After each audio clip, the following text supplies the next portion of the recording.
Hello, my name is Kirsten Johnson, and I'm the president of CAEP, and I am hosting tonight's event from Ouagadougou, Burkina Faso. That's a mouthful. It's in West Africa, and I'm working here right now. I'm doing a global emergency medicine project, and it's the evening and a balmy 30 degrees with no snow in sight. You might even hear the faint sounds of a band playing outside, and it's quite pleasant. So I am pre-recording this introduction because my internet connection is not so reliable, but I do hope to facilitate the event live. And so we're going to play it by ear, and if things don't work out, then Dr. Paul Pajot will have my back. So on to tonight's event. As many of you know, CAEP has been very active in the COVID education and advocacy space. And most recently, CAEP has done a lot of advocacy work around accessibility to vaccines for its members and all of those involved in frontline emergency response. We thought it would be a good idea for us to have a special rounds on these issues and to feature three amazing experts who will offer their experience and perspectives on tonight's topic, our hot topic for CAEP's National Grand Rounds, delaying the second dose of COVID-19 vaccines, calculated risk, or recipe for disaster. Our speakers will cover the following learning objectives. Number one, the evidence and ethics regarding a delayed COVID-19 second vaccine dose. Number two, the controversy surrounding the vaccine rollout for emergency healthcare workers. And number three, the importance of vaccine advocacy for frontline healthcare workers. We will begin our evening's event with Dr. Don Shepard. He's the chair of the McGill University Department of Microbiology and Immunology and the founding director of the McGill Interdisciplinary Initiative in Infection and Immunity. An infectious diseases clinician and researcher, he has had more than 150 scientific publications, and he draws on his experience as a scientific advisor on the Canadian Therapeutic Task Force to inform and educate healthcare providers and the public during the COVID-19 pandemic. He appears frequently on CBC, CTV, Global News, and in the Canadian press, helping make the evolving science surrounding COVID-19 more accessible and understandable to the general public. Dr. Merrill Pauls will be our second speaker. He completed medical school, family medicine, and emergency medicine at the University of Manitoba, and then went on to obtain a Master's of Health Sciences in Bioethics at the University of Toronto. He worked and taught in Halifax for 5 years and has been back in Winnipeg since 2004.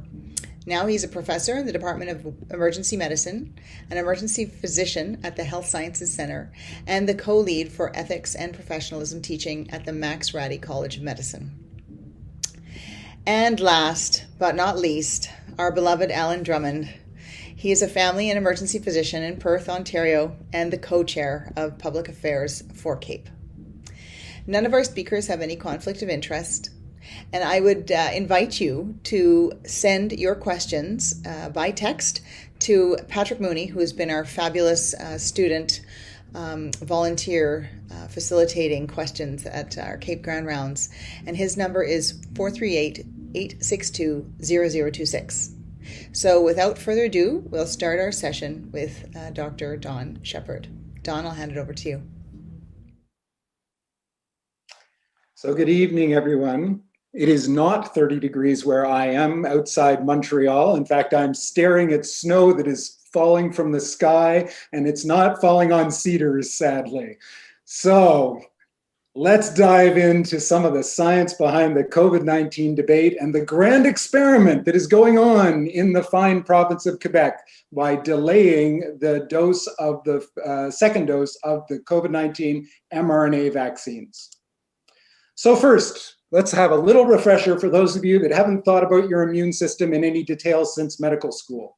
So remember, when we vaccinate you, we give you an initial dose of an antigen. In this case, of course, it's the mRNA, which goes into your arm, and your cells convert into an antigen because they actually make the spike protein using that RNA instruction booklet that's in the vaccine. You make the antigen, your body makes an immune response, and you get a phase 1 immune response. So phase 1 is characterized by kind of the first responder equivalence. You get antibodies, but you don't get as high levels as you get with mature immunity. And those antibodies are lower affinity. So they're lower quality antibodies in terms of their ability to neutralize pathogens. So as a result, we usually come in with the booster dose, and it could be one, it could be several booster doses, which are designed to mature your immune system to its maximum potential and to push those antibody levels as high as possible and make them the highest quality possible.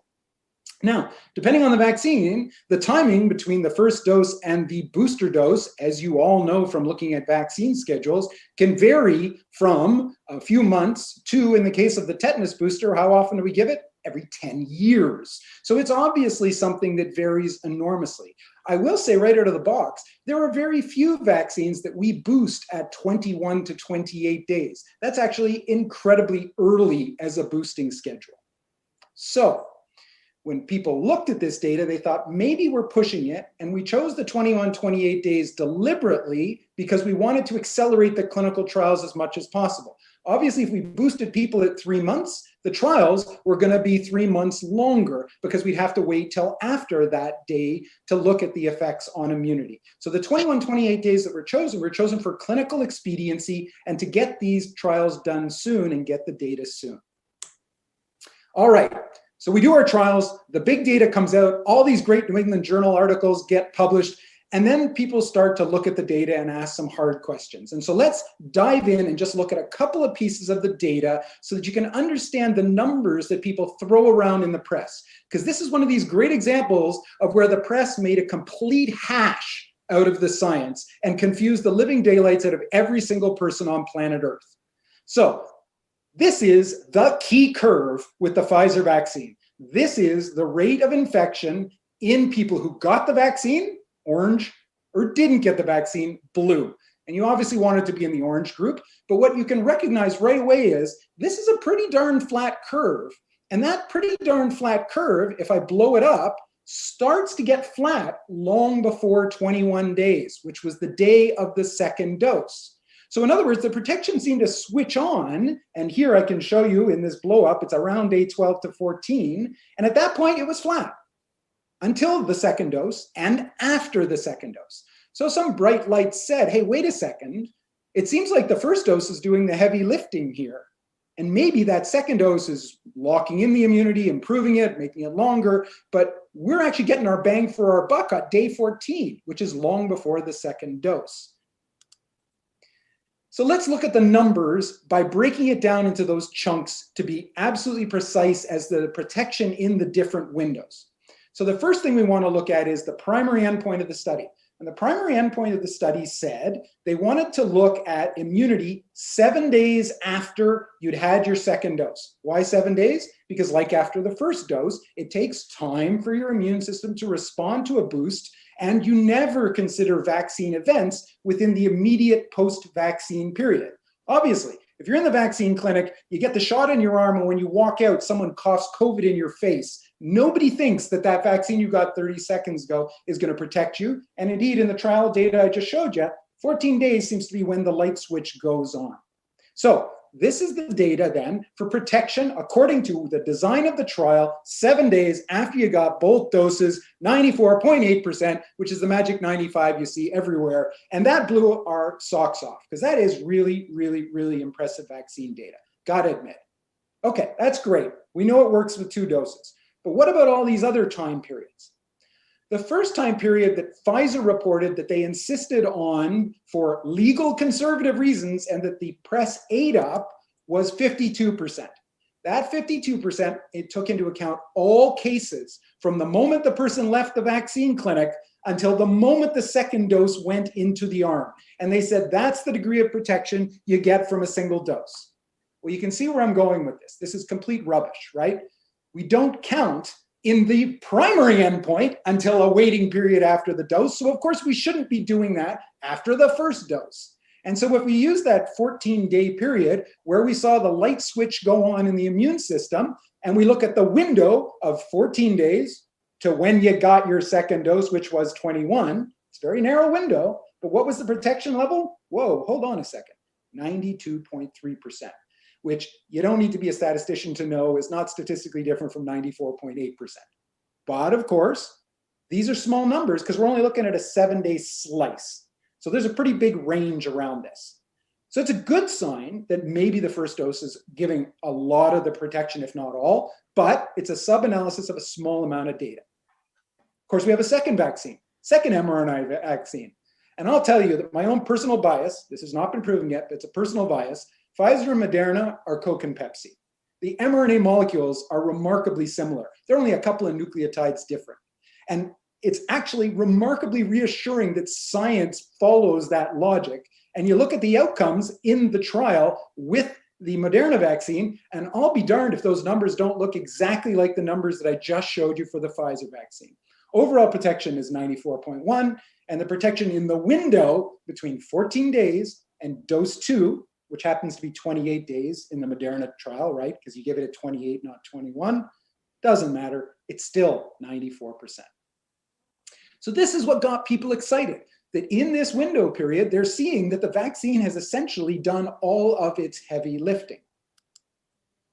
But of course, everybody gets excited about messing around with clinical trial regimens. And everybody was very concerned about what happens if we push this dose out. Are we going to lose the efficacy? Is it going to be less effective? Is it going to be bad? And of course, the answer is, as of the time we made this decision, we did not know. But we did have data on one other COVID vaccine and the timing of boosting with that vaccine. And that's data from the Oxford vaccine or the AstraZeneca vaccine. And when this trial launched, they pushed it out so fast, they did not have adequate supplies to give the second dose. So it was written into the trial design that the timing of the second dose was more or less when they got enough vaccine to give people the second dose. And that gave you the opportunity to stratify people as to whether they got their booster early or late. And in this case, it's been stratified at 6 weeks. So if you got the first dose within the booster within the first 6 weeks compared to within the second 6 weeks, it actually turns out you did worse. It was better to get your booster later than 6 weeks, not earlier. And for those who haven't done the math, 6 weeks is longer than 3 weeks, right? 21 days is smaller than 6 times 7, which I won't attempt to do on the fly, because if I get it wrong, it'll be incredibly embarrassing. So there's actually some evidence here that maybe a later boost might even be better. And I will tell you, I have found 11 trials in the literature comparing boosting in the standard, whatever we approve schedule for whatever vaccine, and this is a hodgepodge of vaccines, or delaying the boost. And 100% of those studies show that the difference is utterly irrelevant. And that's why if you look at most of our recommendations, we basically say if you miss a booster, just give it. Don't try and redo the whole vaccination schedule, just give it. So that was the data. And when the decision was made in Quebec, everything that I just showed you was it. And everything else was opinion. And so there was the pros and the cons for waiting. And the people who wanted to wait to hold off the second dose logically said to themselves, at this point, Quebec hospitals are full, ERs are overflowing, ICUs are overflowing. We have no vaccine, Pfizer's shutting down production, and the amount of doses we have is directly proportional to how many people we can vaccinate. Because it isn't a logistics problem, it's a product problem. The data suggests that it actually protects. There's good scientific basis for delaying boosting, and the math, therefore, is simple. If you're going to get 90% protection, or let's just be conservative and say 80% protection from dose 1, and you pump that up to 95 with dose 2, that's a 15% bang for your buck if you give 2 doses to one person. If you give that second dose to a new person, 80% bang for your buck. From a public health level, you get way more immunity in the community by giving those second doses to new people than second dosing your same people. But the cons were, hey, you're slicing and dicing small amounts of data with big confidence intervals. That's not kosher. And we know from science, we know from every other vaccine that the immunity after dose 1 is going to be lower quality than after dose 2. And what about all these variants we're hearing about that are escaping the antibodies, particularly the E484, which are the Brazilian and the South African? Could they escape through this lower quality immunity compared to if we gave people 2 doses? We also don't know if the immunity is going to decline before we give the second dose, if we wait to 6 weeks, as Quebec has said. Maybe we're going to actually lose our window or compromise the long-term effects with boosting. And of course, there's ethical questions that are going to get talked about a little later on. And perhaps the most important, this caused mental chaos. It caused chaos in the healthcare provider field, and it caused chaos in the news because nobody understood what anybody was thinking, and all these numbers were being thrown around. And how could it be 50 and 80 at the same time, and 90? And none of this made sense, and that erodes public confidence. So the good news is, since I gave that first presentation, the very first time I gave it, we now have some new data. And initially, when the data hit, the very first piece of data that hit scared everybody to death because it was this horrible headline: Israel czar says first dose less effective than Pfizer indicated. Another great example of the media needing to be flogged with wet spaghetti. This article's title does not match the contents of the article. The article then goes on to say that what they found was the efficacy of the vaccine on day 14 itself, not day 15, not day 13, just day 14 was already 33%. And I won't rewind the slides for you, but if you look in the Pfizer trial, the efficacy on day 14 was 33%. So in fact, it's exactly what Pfizer said it should be, and it completely reproduced the clinical trial data. And the follow-up data from Israel is just as reassuring, because they have now looked at the immunity in the entire population of healthcare workers who have received the vaccine, thousands and thousands of healthcare workers, and reproduced that between the first dose and the second dose, if you wait that window period of 14 days for the vaccine to kick in, it's 85% effective in that population. Pretty darn close to what we saw in that slice of data there. But wait, there's more. Quebec has actually managed to collect data and get it out to the public from our little experiment. And I'm very proud of our public health agency. Here is the very simple and easy graph. You want to be in the green line, not the blue line. So as our cases have declined across the province, they've declined even faster in vaccinated healthcare workers. And remember, every single one of them got one dose. And when you actually calculate the efficacy in healthcare workers and residents of long-term care, all who've only received one dose, I call your attention to this 21 to 27 window over here. And again, it's pretty much 80% effective in a real-world setting in high-risk populations with one dose. So at least out to where we are now, which is more than halfway to the 6 weeks, the data is holding. It's reproducing exactly what the trials said it should do, which is really nice when science actually does that. So last but not least, I will close by telling you, I've gone on record as supporting this. I think that this was a calculated risk, but that getting that vaccine out to twice as many people and protecting twice as many people up front with the small risk of taking a hit on the maximum efficacy in any one individual is a perfect example for me of Voltaire's famous quote, "Perfect is the enemy of good." Perfect is giving everybody 2 doses. Good is giving lots of people 1 dose. But that's an opinion. And we'll see if it holds when the 6-week window is over and there's not a horrible spike of disease afterwards. Thank you.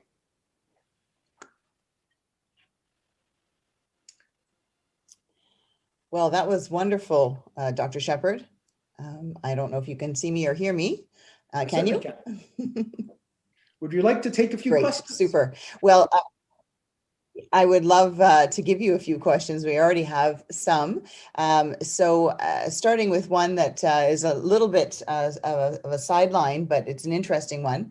What identifiable comparative risks could we use, for example, hit by lightning, killed by a terrorist in Ottawa, to put the serious adverse effects of the Pfizer Moderna vaccines into proper, easier perspective, into something that's proper or easier to see perspective by the general population?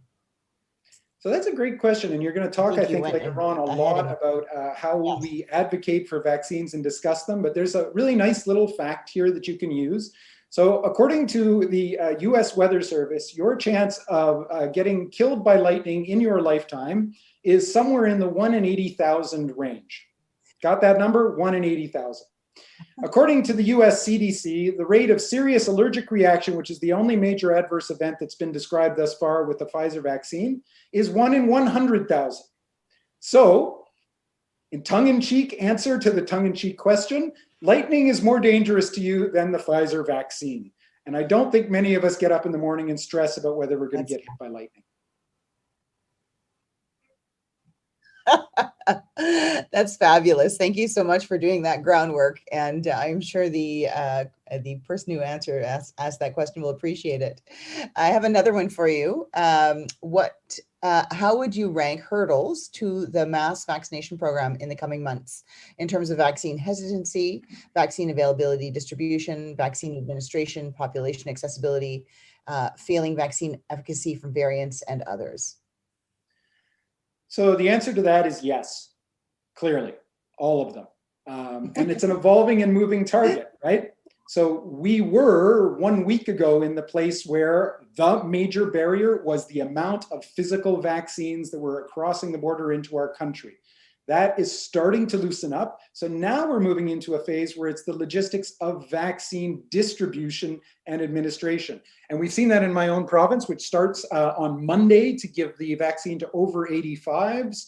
And the immediate criticism and backlash has come that, hey, you guys don't have a plan for community dwelling over 85 adults who cannot come to the vaccine clinic. The current plan is we have no plan.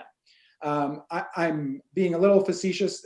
The actual real hope, of course, is that the new data that Pfizer has generated, that they can have a vaccine that's stable in refrigerator temperatures, will allow us to do distributed vaccination of these people, but that's not possible yet. So right now we're in logistics phase. I think the next big phase will be hesitancy tied to variants. And what I mean by that is very simple. Before variants, I thought herd immunity was a complete waste of time. And I believed in the iron wall approach to vaccination. Get every single susceptible person out there, jab them in the arm, and then we go back to a world where this is just another respiratory virus, and it doesn't matter if 20-year-olds get it, because 20-year-olds get viruses all the time. They're not going to die of it, and we move on. Of course, the two wrinkles there are this long COVID thing, which we're trying to sort out, which does happen in 20-year-olds. But more importantly, the main risk is variants.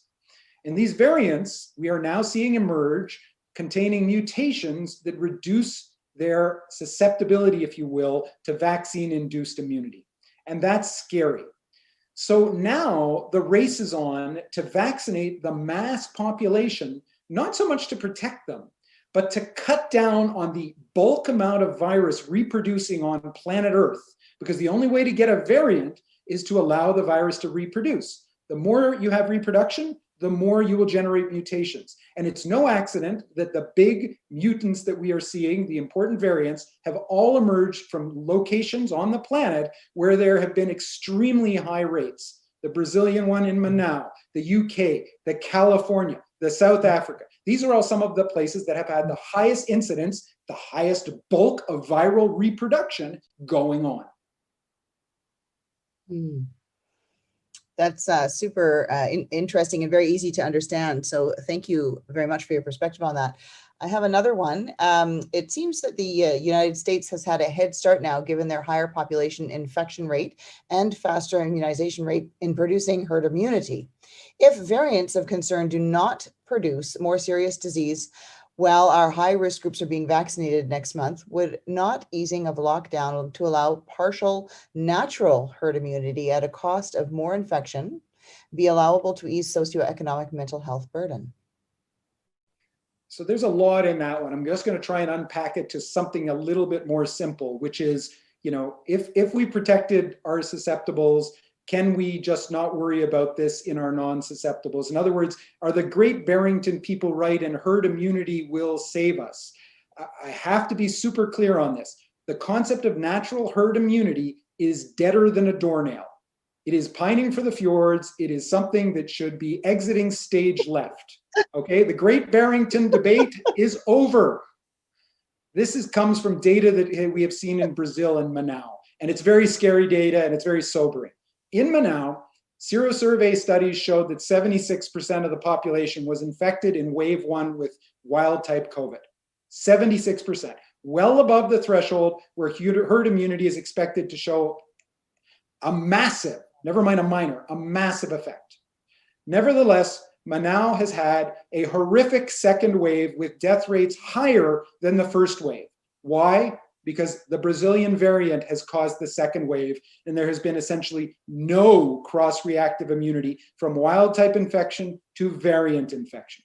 Our only hope as I mentioned earlier, is with our vaccines that vaccine immunity is better than natural immunity. And there is quite a bit of data to suggest that's true. So maybe we can get protection from variants that way. And number two, squash the transmission of the wild type now by mass vaccination so we don't create more variants. Right. Thank you. I think that's a very important message. And I just have one last question, and I don't know if you have a theory on this, but do you have a theory on why we're seeing rates decrease right now in, for example, Quebec or Canada at large? The numbers seem to be going downwards despite not everybody being vaccinated. Yeah, so that is the great mystery question. For Quebec, I actually think it's not as hard to follow because the decline in rates started exactly 4 weeks after the school shut down and the major lockdown. And for anybody who's been tracking school infection rates, the schools were the first thing to rise in the fall, which led to the rise in cases. When we shut down, school outbreaks plummeted to zero. And it's not so much the schools, but remember that every kid in a school has a parent, and those parents have parents and friends and everything else. So the schools are kind of the crossroads where the virus can reach new parts of the community that it doesn't normally connect through our smaller social circles. But 30 kids in a room, you've connected a lot of social circles. And so we've now seen actually that those rates in schools are going up exactly as they were in the fall. And so if, as we suspect, the closing of schools and other public health measures, that 4-week period is what drove the decrease, we could actually predict that 6 weeks from now, they're going to start to go up again in the community. And that's exactly what public health predicted and caused a bit of a furore last week because nobody really wanted to hear that message. Maybe the vaccination and mass vaccination will prevent that. I really hope. Well, interesting predictions for the future and definitely some fabulous insight from you, Dr. Shepherd. So I just want to thank you so much for your time. And I know you'll be stepping off of our call. And so I'm sure that if there's additional questions or any other burning issues, please, perhaps our next speaker, Dr. Merrill Pauls, will be able to answer those for you. But otherwise, thank you so much for your time and have a great rest of your evening. And we'll hand the torch over to our next speaker, Dr. Merrill Pauls will start his presentation and we will continue on with the event. Excellent. Wow, thanks. That's a tough act to follow. Thanks so much, Dawn, for that amazing overview of the science related to COVID-19 vaccine dosing and efficacy. And this provides some great background for some of the material that I want to cover this evening. So the first issue I want to address is just this decision by provinces to delay the administration of the dose. We'll talk a bit about some of the ethical and practical concerns raised by members of the emergency medicine community, as well as many others in regards to this practice. And then secondly, I want to address how provinces are rolling out their immunizations, how they're deciding who to prioritize for the shots, and how they're communicating this. Many emergency providers have expressed concerns about their place in line, so I want to explore that issue. Interestingly, the flip side of that coin is the concept of mandatory vaccination and whether provinces or hospitals can or should make getting the vaccine actually mandatory for doctors and other providers. And so finally, I want to talk a bit about some groups who are excluded from the clinical trials on the COVID-19 vaccine, namely pregnant and breastfeeding women, and how they've negotiated the challenge of getting access to vaccination. So just as a quick recap, we know that both COVID-19 vaccines that are currently approved for use in Canada recommend this 2-dose regimen with a 21 to 28 day gap. And this is based on their data from their trials. But we know these production days, as Dr. Shepherd was explaining, led to the smaller than expected numbers of vaccines. Many provinces considered about this using their stock to get more first vaccines out rather than give people their second dose. And we do know that given the uncertainty around the science at the time, and we know this is something that people had been hoping for, they'd been longing for it, and these people had even been given a taste of it, that they now found it was going to be withheld, it's understandable that there was a really significant backlash. So you can see here, some called it unscientific, unsafe, and unethical. So obviously the primary concern was the impact this could have on those who did not receive their second dose, that they would be left with inadequate or waning immunity in order to provide others with that first dose. Others were concerned that this was essentially a poorly controlled, after the fact human experiment without consent. And another concern raised was that people had consented to a 2-dose vaccination. And so delaying the second dose somehow represented a breach of that contract or a failure to see a promise through. So on the surface of it, this is a classic resource allocation problem. How do we decide who gets the bigger piece of pie or any pie at all, or who gets 1 or 2 pieces of pie? We can put it that way. How do we justify these decisions to shift some types of benefits or some types of risks from one group to another, specifically in the area of health and healthcare?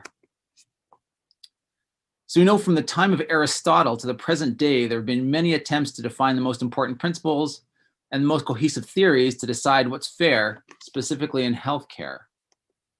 And this looked like it was shaping up to be a classic resource allocation punch-out. How we decide between interventions that provide a lesser benefit to a greater number, so giving single doses to everybody, versus those that provide more benefit to a smaller group, or proceeding with that second dose.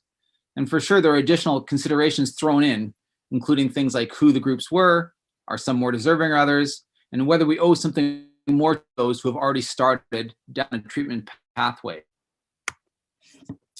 But somewhere along the way, the scientists managed to save the philosophers and the administrators from some tough decisions here. I know Don really pointed this out clearly, so I'm not going to belabor this too much, but by re-examining the original data, by these new studies that are being carried out, we can determine that around 14 days after that initial dose, people achieve significant levels of immunity, and this doesn't wane for quite a bit longer than the recommended spacing of those doses. So this not only demonstrates that relatively little harm will come to those who have had their first shot delayed, but also shows the significant benefit for those who do receive that shot, who would not have gotten it otherwise. So really, this isn't at all about helping one group at the expense of another. It's much more about maximizing benefits from a limited supply of vaccine. So even if we're able to address that core concern about kind of how to balance benefits, there are for sure other issues that were raised when this was suggested. Some who had already received their first dose said that they consented to a 2-dose vaccine. And since the province initially agreed to deliver both doses, that they had a responsibility to see this through. So we do generally expect people and organizations to follow through on their commitments. And in healthcare, we recognize that once a treatment has been started, we generally see it through, right? We don't stop an operation in the middle because the surgeons need it elsewhere, or take someone off a ventilator just because someone else needs one. But maybe these aren't quite the right analogy. As the BC provincial health officer pointed out, that people are consenting to a general procedure of immunization, not necessarily to a specific protocol. And in emergency medicine, we're used to reallocating resources or modifying approaches all the time without necessarily specifically notifying or asking patients. We may step out of the room of one patient to address an emergency issue with another. We may choose different approaches, sedation or intubation. We commit to a specific goal with a patient, but we expect some leeway in using our expertise to figure out the best way to get there. A second concern was that delaying the second dose may lead to confusion and undermine the fragile trust that we're trying to build in the general public. We have heard over and over again that clear, consistent messaging is important if we want people to believe in the safety of the vaccine and show up in large numbers to be vaccinated. It's been argued that the change in messaging regarding the timing of doses and the initial uncertainty about the actual impact of this could undermine people's confidence in the vaccine and the rollout process overall. So while this may be true, we also need to recognize that throughout the pandemic, evolving evidence, practical challenges have required us to modify and change our messages on a regular basis. If the science supports delaying the second dose, then the answer is not to simply stick with what we've said in the past, but to determine how we can clearly communicate the message that a delayed dose strategy will protect more people and save more lives. If we do this effectively, public trust and confidence will be enhanced rather than undermined. A third point that was made by the critics was that without a consistent and early follow-up for the second dose of the vaccine, so either a 21 or a 28-day appointment, that some people may be lost to follow-up and might not get their second dose at all. And this is a legitimate concern, and so clearly we need to monitor for any changes to follow-up, and if people are being lost to follow-up, then we should build in additional processes. Perhaps one of the more serious accusations raised was that this whole concept amounted to an ad hoc human experiment in which participants were never asked for nor gave their consent. And for sure, while those who are caught up in this must feel like guinea pigs, we do know that it's not quite a made-up experiment. We do know that participants won't be receiving unsafe treatments. There's been a rigorous approval process, so we know there aren't those kind of risks. And while a specific treatment protocol being proposed is relatively unproven, and for sure it was at the time, there are another analogous situations where clinicians modify and adjust approved therapies to fit clinical and practical constraints. So for example, the off-label use of medications is a very common practice. And with off-label use, we take already accepted treatments and we use them in novel ways to try and meet patient needs. And this isn't just done randomly, we do it based on sound rationale or on some type of scientific reasoning. We do need to recognize a key difference between off-label use of meds and modification of vaccine dosing protocols, and it relates to whose interests are being served. So we know with off-label usage, the patient may be exposed to some unknown risks, but it's ultimately for their benefit. But with these vaccine changes, there may be some risks involved for participants, but this isn't being done in their interests, it's being done in others' interests. So this is an important ethical difference that we shouldn't minimize and we shouldn't overlook. So it seems that what was shaping up to be a tough ethical battle is quickly going to be a quick knockout. What seemed ethically uncertain or even inappropriate initially, that delaying of the second dose, might now be considered not only ethically appropriate, but probably the preferred course of action, as Don has talked about. And in fact, it may now fall on the provinces who are not delaying their second dose to justify why they have taken this course of action, unless there's dramatic improvements in the delivery of vaccine doses. And I do want to take a minute right now just to quickly acknowledge how much easier it is to wax philosophical on these complicated issues after this much more evidence has come in. I don't want my comments to in any way be seen as a criticism of those who raised some really valid and pointed concerns when these things were first proposed. They started an essential conversation and they've fostered some real accountability and transparency that is essential for these kind of high stakes choices. So the next thing I want to talk a bit about is how we're prioritizing people for vaccination, about how these decisions are being made and communicated. I know Dr. Drummond is going to talk more about this from an advocacy perspective, but I want to offer some thoughts that may be a little provocative regarding emergency providers and the vaccine rollout. So as Canada prepared for the actual arrival of the vaccine, there was no shortage of experts and committees weighing in on who should vaccine first and next and after that. And then when the vaccine actually arrived, much of the initial distribution was actually determined by logistical considerations about being stored in a super cold freezer. And there was significant variation between provinces out of how rules were being made, how transparent the process was, and how the rules would be implemented. And I think this led to some of the most significant frustrations suffered by emergency medicine providers. Provincial prioritization guidelines, which were necessarily general in nature, led to some strange outcomes when doses actually started to be delivered. So in my own province, for example, in Manitoba, providers who worked in a critical care unit were given top priority, but those who worked in an emergency department were not initially eligible or were not even mentioned in the rollout of the vaccine. And I know in many other places in Canada, similar situations arose where emergency departments were not recognized as the high-risk environments that they are, and emergency providers were not prioritized relative to other healthcare providers. And even more so for our nursing colleagues, aides and clerks, paramedics, who are also exposed to many of these same risks that we see. It seems that most provinces have really struggled with explaining why the vaccine has been slow to come and how the actual distribution is not necessarily matching those stated priorities. I'm not sure anyone anticipated the type of supply chain disruptions we've experienced, and also the degree to which logistical challenges have impacted the distribution. So early on, it was the freezers. We now see many jurisdictions just defaulting to a simple age-based criteria, which ignores the role that significant comorbidities or other important determinants of health play in the risk of morbidity and mortality. It seems that provinces are starting to make documents available and making decision makers more available to explain the ethical and practical reasons why the rollout is occurring as it is, but much more is needed to build confidence and trust in providers and in the general population. So this is the point where I want to say something maybe a little bit provocative, not too provocative. In our fight to get access to the vaccine and to have the risks that we expose ourselves to recognized in emergency medicine, we need to be careful not to lose sight of the bigger picture. There are a number of important and sound ethical reasons why healthcare providers are a priority group for vaccination. We have increased exposure, we need to stay healthy so we can care for others, and this principle of reciprocity argues that those who are willing to take additional risks in a pandemic should be offered additional protections and support. Having said that, we only need to review the basic morbidity and mortality data from the pandemic to see who by far are those most at-risk groups. So this is just a basic table regarding hospitalizations related to COVID. This is the table related to deaths around COVID. And clearly this illustrates the tremendous toll this has taken on the elderly and those in congregate living settings. I also just want to share some data from my province, from Manitoba, regarding the impact COVID is having on our First Nations populations. If you look at these numbers, including new cases, hospitalizations, ICU admissions, and deaths, you can see they all show that First Nations patients are markedly, ridiculously overrepresented in all these categories relative to the rest of the population. So as advocate for ourselves and our emergency colleagues, let's be sure that we don't do so at the expense of other high-risk groups like the elderly, our First Nations populations. Let's make sure kind of we think about our relative place with other healthcare providers, and just be aware of the toll this has taken on many other groups as well. Now I just want to pivot a little from those who really want the vaccine to those who don't. So a discussion of the larger issue of vaccine hesitancy is for sure beyond the scope of this talk, but I do want to touch a little bit on physicians and other healthcare providers who decide they don't want to get vaccinated for COVID-19. Is this an acceptable choice?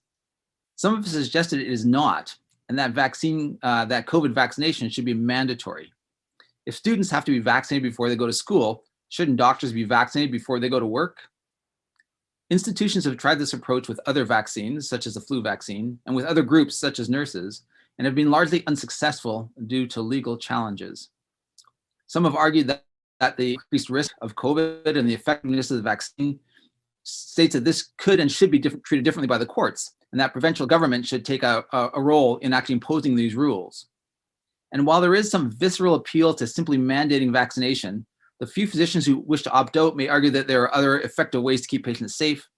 And mandated vaccinations just seem to be out of keeping with our current practices in lots of other areas, is a bit inconsistent with the public health principles of using the least coercive means possible, and may send the wrong message to others with vaccine hesitancy. We'd also need to consider the costs associated with implementing, monitoring, and enforcing any mandatory vaccine rules. And so the final issue that I want to touch on is this COVID vaccination and the emergency providers who are pregnant or breastfeeding. Pregnant and breastfeeding individuals were excluded from clinical trials on the approved vaccines, and so no safety data exists for these groups. When the vaccine was first distributed, most provinces were not allowing these groups to receive the vaccine at all, but there was quick and significant pushback, with many groups arguing that these women should have the option to make an informed choice. The Society of Obstetrics and Gynecology of Canada has put out a comprehensive statement outlining the increased risks that COVID poses to these populations, and arguing that women who are pregnant or breastfeeding should be offered vaccination at any time if they're eligible and no contraindications exist. So I was unable to confirm for sure that all provinces are now offering the COVID vaccine to pregnant and breastfeeding women. I know most of them are, and for sure they all should be. This does look a little different in different places. So for example, in Ontario, women who are in this situation are supposed to receive specific counseling from a healthcare provider and then inform a vaccination site when they go there. And in Manitoba, there's actually a special consent form which outlines the lack of safety data, and discusses the possible risks. So just in summary, emergency physicians have unique experiences and unique insight regarding the ethical challenges associated with COVID-19 and the vaccine. We know that emergency providers raised some important concerns when it was initially suggested that the second dose of the vaccine be delayed. However, these concerns are being addressed, and the emerging data is supporting the strategy as scientifically and ethically sound. We know the vaccine rollout has been challenging with limited supplies and logistical challenges, leading to situations where the actual distribution is not matching the stated priorities. Emergency physicians need to strongly advocate for those who most need this vaccine, which includes clearly articulating their own risk and ensuring they're appropriately prioritized amongst healthcare providers. We also need to argue for better, more inclusive clinical trials and ensure our pregnant and breastfeeding colleagues are able to make informed choices regarding the COVID vaccine. So now I want to hand it over to Dr. Al Drummond. Well, thank you very much, Meryl. There's always a danger when Meryl and I are on the same platform, I have to say. And it's a greater danger when I give Meryl access to my slides so that he can retweak his presentation 5 minutes before start time. So I'll get you at CAEP. So if I can have the first slide up, and Jeff. All right. So I want to come at this from a different perspective. Probably long on opinion, short on science. Uh, and I have to confess that right at the beginning of this, I felt very unsettled. I understand the issues of those in greater need, but I also came to this sort of understanding of what moral injury actually feels like, and that is what's kind of prompted me to change my stance somewhat. I'm an old guy, and I don't know. I don't know what woke means, and I don't know what cancel culture means. I don't know any of that, but now I do understand moral injury, and now I'm on the case. So if Jeff, you can just roll the slides, we'll get through this. So the first thing, Jeff, thank you very, Jeff, you've got a trigger finger. So the first thing is when COVID first came out, I think we were all pretty struck, both by the media and also by social media, of the disasters that were unfolding in both northern Italy and in New York, and where people were having to make, speaking of ethics, some really tough decisions about who lives, who dies, who gets a ventilator, who doesn't. And to see mature healthcare systems truly overwhelmed by this novel virus was concerning to us all. And I think in Canada, we had a few weeks, maybe even a month, when we got to sort of see what was happening elsewhere, and we could try and readjust on the fly our healthcare system to meet the potential demand that we may face should this prove to be as bad as it was in other jurisdictions. And so the focus initially was on ICU capacity. We always kind of know that, we're always a little shy in terms of ICU beds. This was certainly brought out in a post-SARS analysis in terms of ventilator capacity and ICU beds. And so the focus in Canada initially was protecting our ICU capabilities should we end up with, mass numbers of patients who required ventilators. Even in my own hospital, we had an anesthetist who jerry-rigged an anesthetic machine so we could actually ventilate 3 patients simultaneously to try and increase our capacity from 1 ventilator, and using our 4 anesthesia machines into 8 to 12 ventilators. So we were kind of getting prepared. Next slide, Jeff. And then, so, an ICU bed is just an ICU bed. It needs people to keep it functioning. And clearly, with the focus on Northern Italy and New York, there was this feeling that it was essential to maintain our critical health system capacity, that those who worked with people with severe burdens of disease would need to be protected, and therefore ICU staff were preferentially vaccinated. Jeff, just keep working with me, buddy. Next slide. But prior to coming to an ICU, you have to go through various stages of emergency care access. And one of those is usually, if you end up in an ICU on a ventilator, you've usually been seen by a paramedic crew. You've been triaged, assessed, and treatment initiated by an emergency nurse, and ultimately by an emergency physician. And so while my colleague Meryl wants to talk about the burden on the provider, and I think that's important. I think it's also important to understand that we have a very fragile healthcare system. Next slide, Jeff. Just roll on, buddy. So, so while it's important to talk about protecting the individual, it's also important to start talking about protecting the system. And this is an emergency medicine audience, and so we know that I was going to say urban environments, but actually all Canadian emergency departments suffer from crowding, and the problems like the stone in the that sends ripples through the water.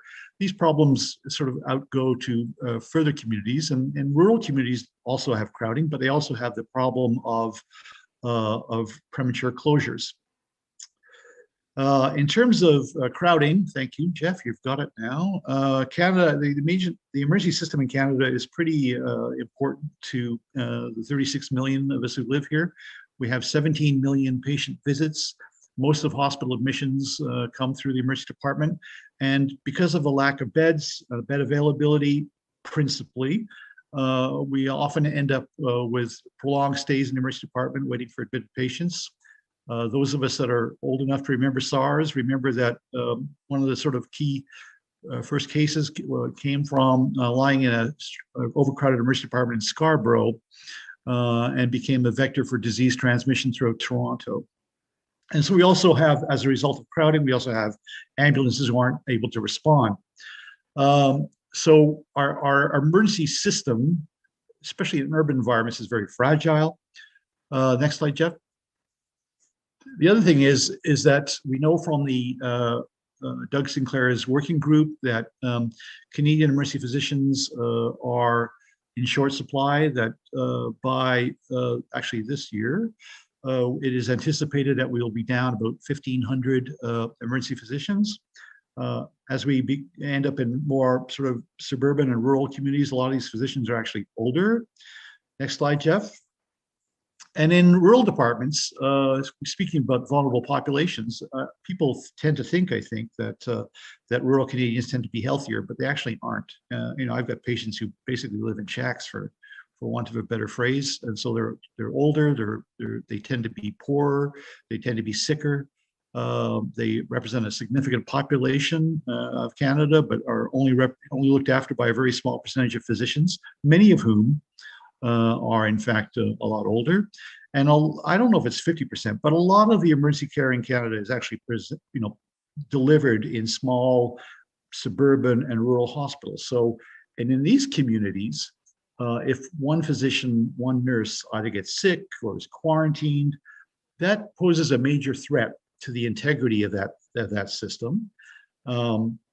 And these problems can backlog into the city as we then end up needing to transfer patients in for lack of bed availability in our rural hospitals. In Nova Scotia, as a case in point, I guess, has difficulties because of shortages of doctors, nurses, and paramedics in maintaining integrity on a good day, and that they frequently have service disruptions every week in Nova Scotia. I only know this because since the late 1990s, I actually review the news media every night for stories relating to emergency medicine, so I can get a better sense of where things are at on a national basis. So Nova Scotia has been a problem child for a long time, but this speaks to the vulnerability of our system. This problem is not just confined to Nova Scotia, Jeff. And if you look practically anywhere across the country, you're going to find departments that are closed or disrupted in service because of doctor shortages, nursing shortages, and paramedic shortages. Next slide, Jeff. Now, in terms of the risk to the healthcare worker, we only have to remember this physician, the Chinese ophthalmologist who called out the COVID pandemic, who subsequently succumbed to the disease, to remind us all that regardless of our relative risk, we still have a risk, especially in the emergency department where we're seeing large numbers of undifferentiated patients. Ontario Public Health in the summer pointed out that, we know that healthcare workers are at increased risk for exposure to COVID, and that it's a higher incidence compared to the general population. And part of the problem is that when people come in early with their disease, not necessarily asymptomatic, pre-symptomatic, we may be exposed to nascent viral loads increased by our exposures to increasing workloads, and certainly last year, a limited supply of personal protective equipment. Jeff?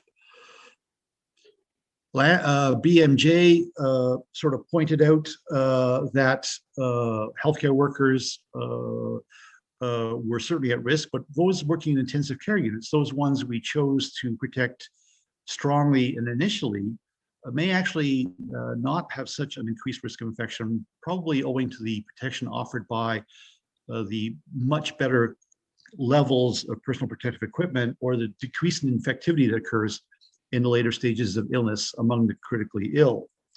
In the Lancet, published in the fall of this year, sort of pointed out that frontline healthcare workers had at least an a threefold increase in the risk of reporting a positive COVID test, and that those who are either Black, Asian, minority, ethnic were at least 5 times a greater risk than the non-Hispanic white community. So the risk is there from a medical perspective. Beyond the medical impacts, Jeff has died. There we go. Is also that this is taking a toll. Well, if you go back one slide, Jeff, you're a little faster than me. That at least 20% of healthcare workers were expressing anxiety in the early stages, and insomnia was, very much a problem. And I see that. I see that.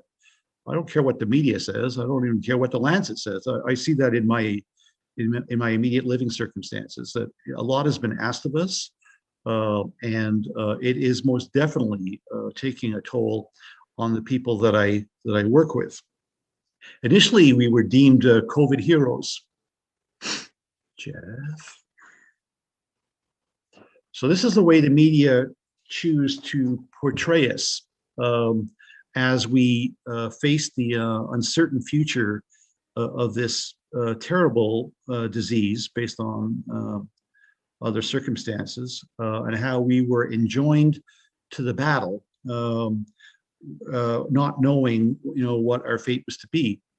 And I think I don't feel like a hero. I don't think anybody really feels like a hero, but the tributes did come in that not all heroes wear capes, and here we are, they're wearing scrubs, and we're doing our bit for humanity. And I think a lot of people felt that way, actually. I mean, in terms of, this was what we had trained for years, and we were going to maintain the integrity of Canada's healthcare system and look after our communities to the very best of our abilities, regardless of how we were looked after. So with the first wave, we ended up in circumstances where we truly had inadequate personal protective equipment, people being told to, wear the same mask for one shift, shields, the same thing. We had sedative drug shortages. Post-SARS in Ontario, every emergency department was equipped with a negative pressure room, but clearly that wasn't going to be sufficient with the latest pandemic, lack of ventilator capacity, and a lack of transparency, and certainly mixed messaging from all levels of healthcare leadership. And so it became pretty apparent that for COVID warriors, it didn't feel so much anymore like we were the heroes, but rather that we were becoming a bit of cannon fodder.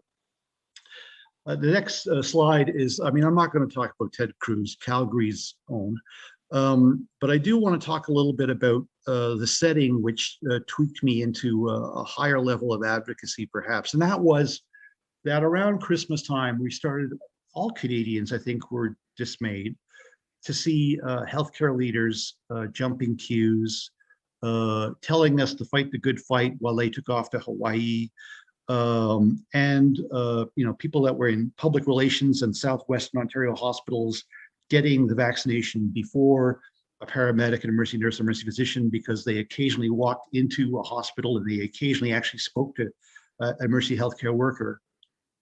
And I can tell you that in my own department, this is what I saw.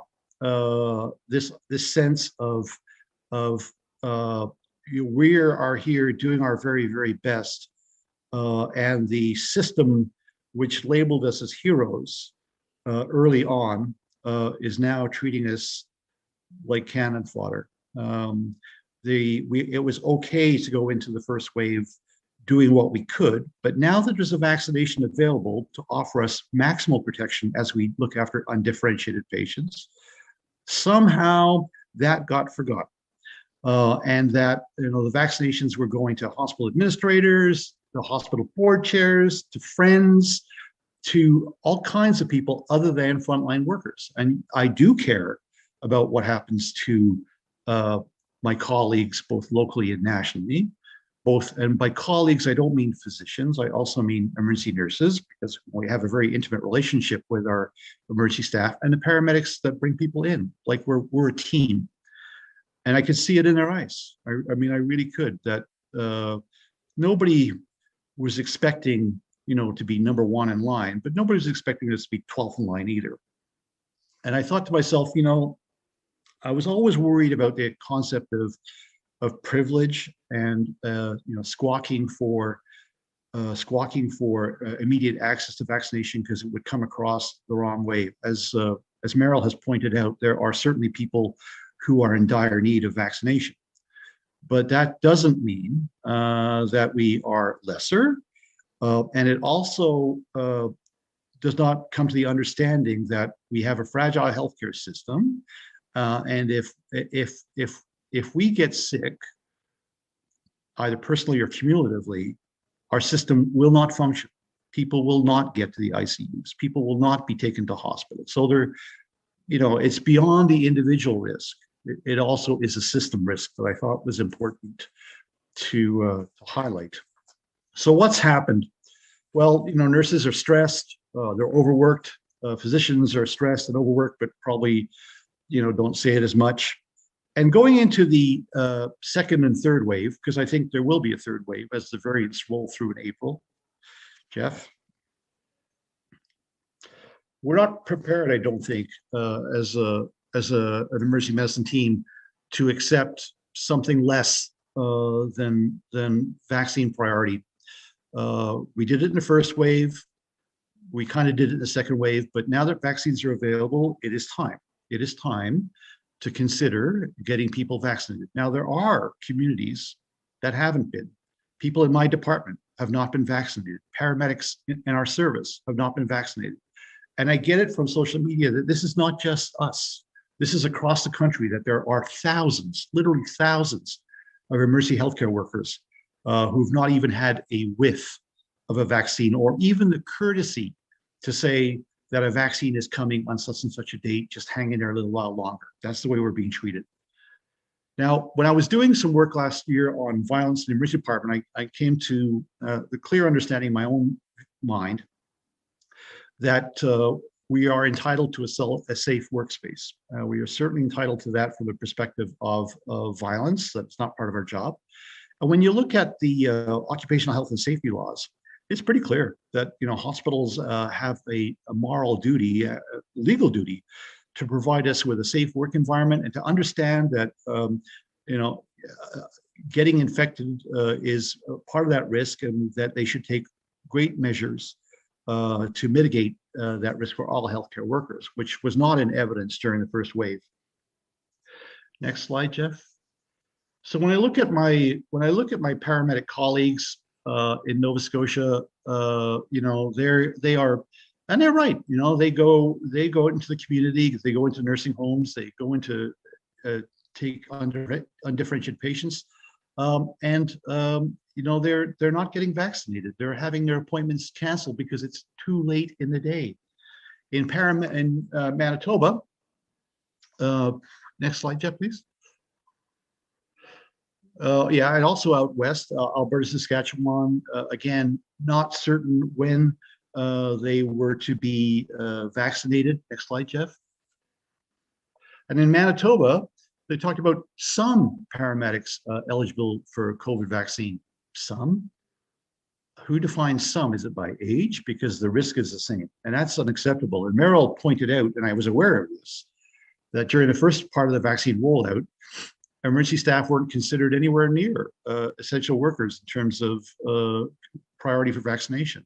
If you worked in a critical care unit, you got it, but somehow an emergency physician who intubates patients didn't quite cut it. Next slide, please. Okay, and in New Brunswick, they were denied time off to get their COVID vaccination. This is the way you treat a healthcare hero. Next slide, please. And in British Columbia, they did. They sort of criticized people for queue jumping. They criticized the government for the lack of priority given to nurses. And I think they were actually quite right. Next slide, please, Jeff. And so both doctors and nurses in British Columbia wanted to rethink the way that this was going out. Nobody's calling for vaccinate me tomorrow. But what they are calling for is transparency and a greater understanding of how the vaccine is to be rolled out. Just tell us the truth. Just tell us where you're at. If it's a question of supply and demand, just stay that. But don't. A lot of provinces have been sort of playing their cards close to the chest. They have not been. And Leadership 101, I think, calls for a clear description of the problems facing the government and the healthcare system. Just be clear in your language and just let us know what it is you're facing in terms of your difficulties and what it is we can expect. But to ignore us is to do so at your peril. The next slide, please, Jeff. And in Saskatchewan, I'm going to pass on this, basically the same thing from Saskatchewan. Okay. Now, here's my little problem, is that it is a bit of a crowded field for people looking for vaccine priorities, long-term care homes, Indigenous populations, seniors, the disabled, the homeless, the racialized. I get it, which has been part of my problem, is that, I never wanted to be seen as, again, this whole concept of privilege. But I also realized we have an emergency healthcare system that needs to be maintained. And so that, plus the despair, I think despair is probably a good word, close, despair and frustration by the people that I work with on a daily basis and from my contacts in social media across the country. Those two things made me want to speak out a little bit more forcefully for priority access for emergency healthcare workers. CAEP, which should be commended, I think, for its advocacy with respect to all things COVID, and we'll talk about that in a few minutes, came out just this past month with a statement calling for greater transparency and a little bit of clarity and some semblance of understanding that we are the pointy end of the stick. We are the ones that directly care for patients when they first arrive in a hospital, and that there should be something more than lip service paid to our members, that we have limited human resources, that rural communities are definitely at risk should one or two members of the healthcare team go down to either illness or quarantine. And so just a little bit better sort of communication would be much appreciated. Next slide, and actually last slide, I think. So in terms of CAEP advocacy, we have a little bit of a kitchen cabinet that is available to us. There's 4 or 5 of us that since the beginning, recognizing the paucity of meaningful information that was coming out, developed the COVID materials that are available on the CAEP website, trying to respond in meaningful ways to the day-to-day concerns of practicing emergency physicians. Beyond the Lancet, the New England Journal, just trying to sort of trim it down to something that was meaningful. Atul Kapoor is my co-chair. He has been a leader, a quiet leader, but he's been behind much of this advocacy efforts.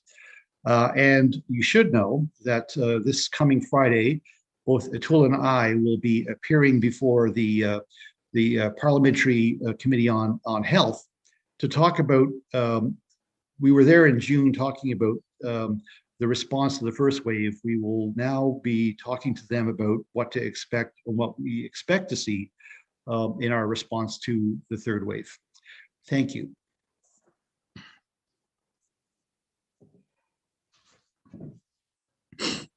So thank you so much, Alan. And I just want to, again, say thank you to you and Atul and also to Howard Evans for all of your work behind so much of CAEP's advocacy. I can't recall the number, but I know that we've released more position statements than ever, and not only from the advocacy committee, but also certainly from others. But it's been a really wonderful and dynamic time that you guys have jumped to it and really helped to advocate for our members and emergency providers across Canada. And so thank you to both speakers tonight. It's been, well, and of course to Don Shepard, who had to step off the call, but it's been a riveting session. I've found it all so fascinating fascinating, and I'm sure everybody who's been listening will agree. And I think your points are so clear. There really aren't that many questions. Some are. One of them I have is more of a clinical question that perhaps would be easiest for Dawn to answer, but I'll just throw it out there in case neither of you know it. It just is to do with the Pfizer vaccine, and is it effective for immunocompromised transplant patients, or are there other ones that are better? And that are maybe not the mRNA, but another kind of vaccine. But I'm not sure if either of you would be able to answer that question. No. So I cannot answer that either, but I'll try and follow that up and see if we can find out who asked that question. But otherwise, there's really nothing else. And I think your presentations were excellent and very clear. And I would just, given the time, I guess, have to close it off. But are there any, Meryl, any last words, given that Al said that he is going to address the fact that you got to see his presentation and maybe changed yours in suit? I legitimately didn't, and we have a long history of debate. I just want to express my gratitude and admiration for all the work that everybody and that Al does. We sometimes appear to have differences of opinion, but when we sit down at CAEP and get a few into us, they're mostly superficial. And I think we both understand the incredible work that's done out there and the incredible need that we have to advocate for our folks and for our patients. So for sure. Just so people know, there's nothing that's too deep here, I don't think. Great. And I mean, good luck on Friday, Al, with a tool. I hope that it goes well. And I believe that the text that you guys have drafted will be available for people if they want to read it on our website. Certainly, it's a good piece, and it advocates for a lot of issues, not only vaccination. And then just on the note of you guys saying that you do things at CAEP, CAEP is going to be virtual this year, but we will have a lot of breakout rooms for social networking and social sessions. And I think it's going to be a really important time in terms of mental health and just, bonding with our colleagues across Canada and beyond. So I would encourage everybody to join us then, and to keep their eyes out for registration. And so a big thank you to CAEP for hosting this special session, and to Paul Pajot for having my back if I needed him, and of course to Jeff Allen Productions, who does such a great job, and to the entire CPD team at CAEP for this this sort of last minute session, this hot topic that I think is really important to get out there. So thank you to everybody, and that's me signing off. Have a great night. Good night. Thank you.